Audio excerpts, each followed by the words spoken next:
Hi guys, it's Janet with the Living Room Talks. Today I have April Clark with me. April, how are you doing? I'm doing great. Good. So tell me a little bit about yourself and your athletic training career first. Well, I've been certified for 8 years. Um, I graduated from UT Chattanooga in 2012. And I have been in all different secondary settings, from private school to public school, um, just different settings, different students, love all my babies. um, so it's been a whirlwind, but it's been a joy for sure. What do you enjoy most about being in the secondary school setting? Just being able to teach my kids, um, allowing them to learn and decide what they want to do in their future, whether it's being an athletic trainer or becoming a nurse or becoming a physical therapist, whatever it is, particularly in the medical field, it's a great thing to be able to teach them. All right, on to you a little bit. I want you to tell me a little bit about a medical crisis you've experienced. Definitely well, a crisis, right? well, I am a leukemia survivor. I was diagnosed when I was 8 years old. I will be celebrating 24 years cancer free in July. So I was 8 years old. I was in the third grade, and I was diagnosed on St. Patrick's Day. Um, and with that diagnosis, obviously, it was a whirlwind for everybody. Um, just being little and young, it allowed me to grow up a little bit faster, just from a medical standpoint. Um, just learning about the diseases, the disorder, the disease itself, medications, all of that. So, but I'm blessed. I am a living, breathing testimony. So, but I don't mind sharing my story. You know, September is Childhood Cancer Awareness Month. So we celebrate that, especially when I was at the private school, we celebrated that, just donating money to St. Jude and, making t-shirts and, allowing me to share my story with my students during that time. So, yeah. What was some of the treatments that you went through? I had chemotherapy. They changed my protocol, like I think it was like the morning of, to where I didn't have to have radiology.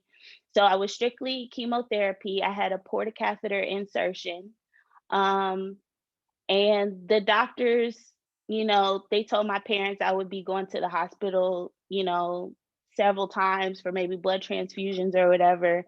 And I only had like to go into the hospital for maybe like maybe a handful, less than a handful of times. How were your parents? What do you remember of your parents during this time? Gosh, strong. Just the biggest word, strong, for sure. Just amazing, supportive, um, but just for the most part, strong, prayerful, for sure. You mentioned that you grew up faster. What do you think you learned, and what do you think lessons you still take with you? Um, I learned, I learned just to be patient, um, through the power of prayer, for sure. It was definitely an emotional time, and I think it's even more emotional just through the celebrations. So curious, did your diagnosis and treatments when you were younger impact you becoming into the medical field? Yeah, so actually, I always wanted to be a pediatrician, which is ironic because I'm actually an athletic trainer for the youth. So I'm still working with kids, but just from a sports medicine standpoint rather than, you know, being a doctor. What do you tell kids that you work with, your journey? What do you say to them? Um, just to continue working hard and continue to be them no matter what. That's for the most part. That's what I tell them. Yeah. Is there any fear that your cancer might come back? Nope. No fear at all. Good to No. Like hear. yeah, no fear at all. So we're gonna switch gears a little bit, talk about athletic Okay. training. So in All terms of right. athletic training and diversity, what do you think has been most exciting, but also what has been frustrating? Um, the most exciting part for me is just to be able to see the success of my former students. Um, I have a lot of former student athletic trainers who are nurses and who are board certified athletic trainers and who have become successful athletes in their own right. Just being able to take what they've learned from me and be able to mentor to others, whether it's other students or just anyone that they come in contact with. With our crazy schedules, what do you do for fun? What are your hobbies? What do you do to really exactly? Yeah, exactly. Well, when COVID wasn't going on, I do love art. I've always been into photography. That was something that my dad taught me growing up. And then when I was in high school, I took photography classes, was able to learn how to develop my own film and my own photographs.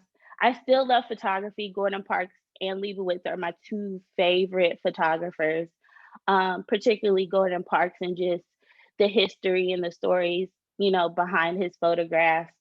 And then I like to travel. I haven't I haven't traveled too much outside of the United States, but I'm hoping to do that once everything passes over. What's your favorite place so far? Um, it's between Los Angeles and the Bahamas. Those are good two choices. So looking into the profession of athletic training in the next couple of years, obviously we've transitioned to a master's level program. What do you think some issues our profession is going to run into, and what are your concerns? I think just have being at the master's level may discourage as far as like the future, because they feel like a 4-year degree and then that's it, and then they can begin their career. Um, so I really think I think that would be the only discouraging part, just because when I talk to my students now, I tell them like you can go to school for 4 years, but in order to be an athletic trainer now, you have to go to grad school. And they look at me and they say, Miss April, what you mean grad school? More school? I'm like, yes, more school. So, but I think it's also a good thing just because I know when I was in my graduate program, I think, and not that I know too much about the undergraduate programs then, but I feel like with UT Chattanooga, it was really up there and they gave us a lot of information in so little time, but I feel like I learned and I was able to gain a lot more experience, just from the opportunity to take a test to scrub in, or the opportunity to get certain internships that maybe others wouldn't be able to get, um, and just building that rapport with my professors, for sure. I still, for the most part, it's exciting. I mean, I know NATA was virtual last year and this coming year, but just being able to see them and then they see my story and see how much I've, become a success within my own right, um, is also a good thing. So me and you are still considered a YP, even though I don't feel like a YP because we're still within that 12-year mark. But as a not so YP, what kind of advice would you give to new students that are graduating or just in their first couple of years of being certified? Um, just holding your own, being young. I know that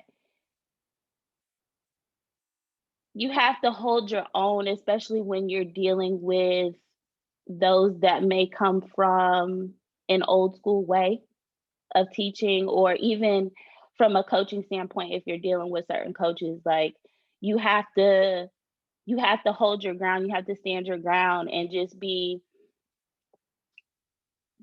vocal in how you're feeling, because they'll take advantage of you and they'll run over you and they'll think that they know more than you when in reality they don't.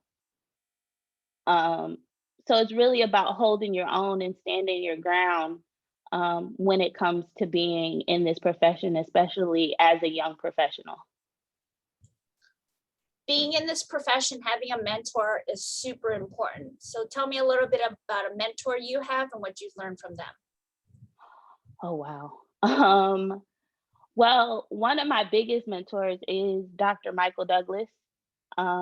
He's amazing. We have talks every so often, and he's definitely encouraging me to go back to school for my DAT. So that's been a thought of mine, but he's just incredible. He keeps it super 100 with me, which is what I appreciate in a mentor for sure. And then the great Walter Smith. We talk every so often. He was formerly at Georgia Tech. He's retired now, but we've talked. I think I talked to Walt maybe 2 or 3 weeks ago, and he was doing well. And we just have those conversations about, just Black history and where it's changed from then till now, and just the encouraging of getting our young Black kids out there to be athletic trainers and not just focal point on one specific profession, but that with athletic training is such a wide variety of what you can do.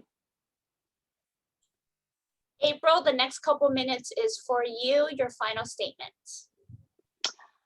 Um, I appreciate you contacting me to do this living room talk. Just being able to share my story is really important. I know that with what's going on today, it's scary, but it's something that I know we can fight through. Um, and as long as we stick together, just as a people. Um,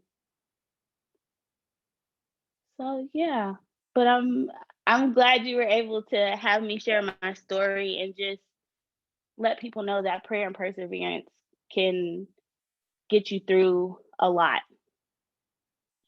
a lot, a April, lot. thank you so much for doing this, and I'll talk to you soon. All right, thank you.